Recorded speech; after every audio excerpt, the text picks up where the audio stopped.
Hello student, welcome back to my channel. आज का topic है ब्रोंकाइटिस। आज हम लोग पढ़ने वाले हैं ब्रोंकाइटिस के बारे में। नेम से ही क्लियर है कि लंग्स में होती है। ये जो ट्रैकिया है आपके, फिर लंग्स में जाकर के बहुत सारे ब्रांचेस में डिवाइड हो जाती है। इसको हम लोग बोलते हैं ब्रोंकाई। अब हम लोग इसका डिफिनेशन देखते हैं ब्रोंकाइटिस का। तो जिसमें भी आप लोगों को भी पता होगा फ्रेंड कि ITIS लगा हुआ, जहाँ पे भी लास्ट में लगा हुआ रहता है उसमें क्या होता है, इन्फ्लामेशन हो रहा है। ठीक है, तो ये ब्रोंकाइटिस है। डैट मीन्स बोल सकते हैं कि inflammation and swelling of the bronchial tube. That means bronchial tube के अंदर वाले लाइनिंग में क्या हो रहा है, इन्फ्लामेशन हो जाती है और ये इन्फ्लामेशन स्वेलिंग को कॉज करती है। यहाँ पे फ्रेंड दो टर्म है आपके, इन्फ्लामेशन है और स्वेलिंग है। दोनों में क्या हो रहा है, सूजन हो रहा है। लेकिन इन्फ्लामेशन सिर्फ सूजन हो रहा है और स्वेलिंग सूजन के साथ साथ क्या हो रहा है, आपका इडीमा हो रहा है। ठीक है, उसमें कुछ आपके लिक्विड भर जा रहे हैं। ठीक है, तो उसको हम लोग क्या बोलते हैं, इडीमा बोलते हैं।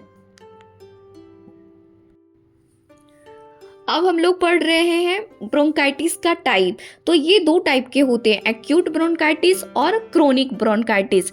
एक्यूट ब्रोंकाइटिस डैट मीन्स बोल सकते हो कि ये जल्दी आता है और जल्दी चला जाता है। डैट मीन्स इसका सिम्टम रैपिडली जल्दी प्रोग्रेस करता है और वो कुछ दिनों के बाद जल्दी ठीक हो जाता है। लेकिन क्रोनिक जो ब्रोंकाइटिस होते हैं वे लंबे समय तक वो बीमारी होते हैं जो शरीर में धीरे धीरे आती है और ठीक होने में बहुत समय लग जाती है। ठीक है, इसको हम क्या बोलेंगे, क्रोनिक ब्रोंकाइटिस बोलेंगे। तो अब हम लोग देखते हैं कि एक्यूट जो ब्रोंकाइटिस होता है इसमें किसके किसके कारण हो रहा है। तो ये कोल्ड और वायरल इन्फेक्शन के कारण हो रहा है। इसमें आमतौर पर क्या होता है, सर्दी या वायरल इन्फेक्शन के कारण होता है। इसमें बलगम के साथ खांसी रहेगी और ये फीवर रहेगा, साथ ही साथ चेस्ट डिस्कम्फर्ट हो जाएंगे और क्या रहेगा, सांस लेने में दिक्कत होगा। उसके बाद और भी बहुत सारा कारण इसका बन सकता है। डैट मीन्स बोल सकते हो कि कॉमन कोल्ड है और वे एक्यूट अपर रिस्पायरेटरी कुछ दिन रहता है और चले जाता है। इसका एक एग्जाम्पल हो गया। अब हम लोग देख रहे हैं क्रोनिक ब्रोंकाइटिस के बारे में। तो क्रोनिक ब्रोंकाइटिस वह बीमारी है जो शरीर में धीरे धीरे आती है और ठीक होने में बहुत समय लग जाती है। उसको हम लोग क्रोनिक ब्रोंकाइटिस बोलते हैं, जो पहले भी हम बताएं। अब इसका एक एग्जाम्पल हम लोग देखते हैं कि ट्यूबरक्लोसिस एक क्रोनिक डिजीज़ है। वो धीरे धीरे क्या होता है, शरीर में फैलती है और इसको ठीक होने में क्या हो जाता है, बहुत लंबे समय लग जाते हैं। इसको हम लोग क्या बोलते हैं, ब्रोन क्रोनिक ब्रोंकाइटिस बोलते हैं। It is a serious ongoing illness है। ये बहुत ज़्यादा सीरियस हो जाता है और लंबे समय तक रहता है। इसमें क्या बोल रहा है कि सांस लेने में दिक्कत होता है और साथ ही साथ क्या हो रहा है कि एम्फाइसीमा और COPD कारण बन जा रहा है। तो ये लंग्स का डिजीज कंडीशन है। COPD बता दें कि ये क्या होता है कि क्रोनिक ऑब्स्ट्रिक्ट पल्मोनरी डिजीज है जिसमें COPD होते हैं। उसके नाम से हम लोग जानते हैं। ये एक ऐसा बीमारी है जिसमें किसी व्यक्ति के फेफड़े में जो वायु मार्ग होते हैं, एयरवे होते हैं, वो क्या हो जाते हैं, सिकुड़ जाते हैं। ऐसे होने पर क्या होता है, व्यक्ति सांस लेने में दिक्कत होने लगता है, सांस लेने में कठिनाई होने लगता है। इससे जो आपके शरीर के अंदर जो कार्बन डाइऑक्साइड होता है वो हम लोग बाहर नहीं निकाल पाते हैं। तो उस कंडीशन में COPD हो जाता है। पढ़ रहे हैं हम इटियोलॉजी, ब्रोंकाइटिस का कारण। तो सबसे पहले हम लोग देख रहे हैं ब्रोंकाइटिस का इटियोलॉजी तो फर्स्ट में है एक्यूट, एक्यूट ब्रोंकाइटिस। तो इसमें क्या हो रहा है, it is caused by virus, ये वायरस के कारण हो रहा है। तो जो वायरस के कारण होता है, तो फॉर एग्जांपल आप ले सकते हो कि सर्दी या फ्लू का वायरस, या फिर मे भी हो सकता है बैक्टीरियल इन्फेक्शन के कारण।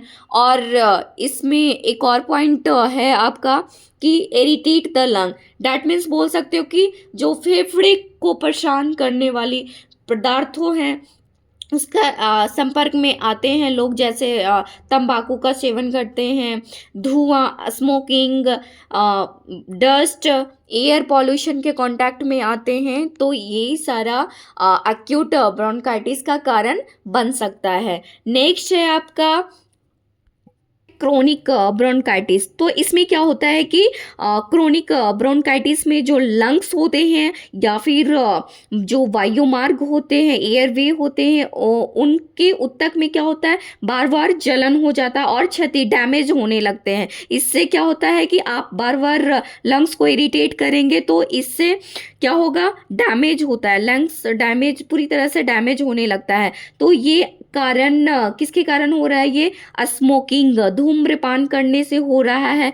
लेकिन कभी कभी ब्रोंकाइटिस से पीड़ित हो जाते हैं जो धूम्रपान भी नहीं करते हैं, लेकिन वो ब्रोंकाइटिस का कारण बन जाता है।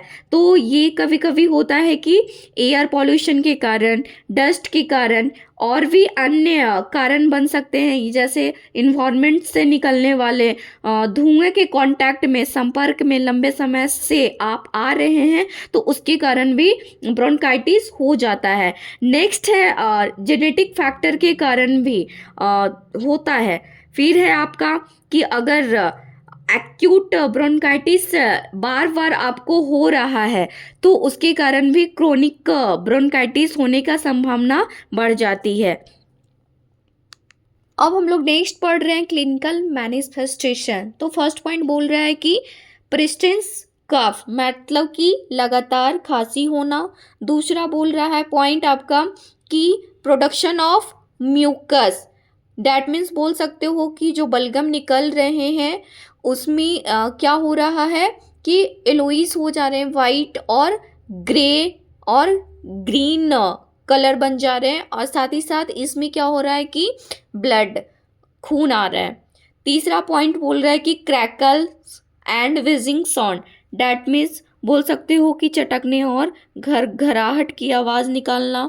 फिर है आपका फोर्थ पॉइंट लो फीवर, बहुत आपका बॉडी टेम्परेचर डाउन हो जाएगा और साथ ही साथ ठंड लगेगा, चिल्स होगा और हेडेक रहेंगे। फिफ्थ पॉइंट है चेस्ट टाइटनिंग, छाती में कसाव होगा। सिक्स है आपका सोर थ्रोट, डिस्पीनिया, सांस लेने में कठिनाई होगी, सांस लेने में दिक्कत होगा, उसको बोलते हैं डिस्पीनिया। नेक्स्ट पॉइंट बोल रहा है last point blocked nose, running nose होगा। इससे क्या होगा, आपके नाक क्या हो जाएंगे, ब्लॉक्ड हो जाएंगे और साइनस भी हो जाता है। तो ये रहा आपका लक्षण। अब हम लोग देखेंगे नेक्स्ट हैं डायग्नोस्टिक इवैल्यूएशन, निदान और परीक्षण। तो फर्स्ट पॉइंट क्या बोल रहा है कि हिस्ट्री कलेक्शन, पहले हम लोग हिस्ट्री कलेक्शन करेंगे। दूसरा पॉइंट है फिजिकल एग्जामिनेशन, इसमें हम लोग हेड टू टॉय इसको फिजिकल एग्जामिनेशन करेंगे। तीसरा पॉइंट है चेस्ट एक्सरे, मतलब कि छाती का एक्सरे करेंगे। जब हमारे लंबे समय तक खांसी बनी रहेगी तो उस कंडीशन में हम लोग एक्सरे करवाते हैं, छाती का एक्सरे करवाते हैं, चेस्ट एक्सरे। फोर्थ पॉइंट है अस्पुटम, मतलब कि बलगम का भी टेस्ट करेंगे। नेक्स्ट है पल्मोनरी फंक्शन टेस्ट, इसमें पल्मोनरी आपके सही से वर्क कर रहे हैं कि नहीं कर रहे हैं, उसके लिए ये टेस्ट पल्मोनरी फंक्शन टेस्ट करेंगे। और लास्ट वन है एवीजी लेवल को चेक करेंगे। तो ये रहा डायग्नोस्टिक इवैल्यूएशन, निदान और परीक्षण। अब नेक्स्ट हम लोग पढ़ रहे हैं मेडिकल मैनेजमेंट। तो फर्स्ट पॉइंट है anti inflammatory, that means inflammation हो रहा था और स्वेलिंग हो रहा था, उसको क्या करेगा, कम करेगा। दूसरा पॉइंट है ब्रोंको डायलेटर। इसका क्या काम है, इस ड्रग का यही काम है कि जो लंग्स के जो एयरवे होते हैं उसको क्या करता है, ओपन कर देता है, और वहाँ के जो आसपास के जो मांसपेशियाँ होती हैं उसको आराम मिल जाता है। ठीक है, इसके वजह से जो हवा हम लोग ज़्यादा से ज़्यादा ले पाते हैं और बाहर निकाल पाते हैं, और इससे क्या होता है, सांस लेने में आसान हो जाता है, कोई दिक्कत नहीं होती, कोई कठिनाई नहीं होती है। नेक्स्ट पॉइंट है न्यूमुलाइजर हाइपरटोनिक स्लाइन। ये कब हम लोग स्लाइन देते हैं, जब पेशेंट का सांस लेने में घरघराहट और सांस लेने में कठिनाई से क्या होता है, राहत मिल सकती है, तब हम लोग न्यूमोनाइजर हाइपरटोनिक स्लाइन देते हैं। नेक्स्ट है एंटीबायोटिक, जिसमें आपका बैक्टीरियल इन्फेक्शन होता है, उसको क्या करता है, एंटीबायोटिक दूर करता है, कम करता है। नेक्स्ट है एनाल्जेसिक। एनाल्जेसिक ड्रग कब हम लोग यूज करेंगे, जब पेन रिलीफ करता है, मतलब कि दर्द निवारक दवाई है, दर्द को क्या करता है, कम करता है। नेक्स्ट पॉइंट है एंटी इमिटिंग। इसमें क्या होगा, जब वोमिटिंग होता है या फिर नोजिया होता है, उस कंडीशन पे हम लोग एंटी इमिटिंग ड्रग्स देते हैं। लास्ट पॉइंट है, अब लास्ट वन है एंटासिड।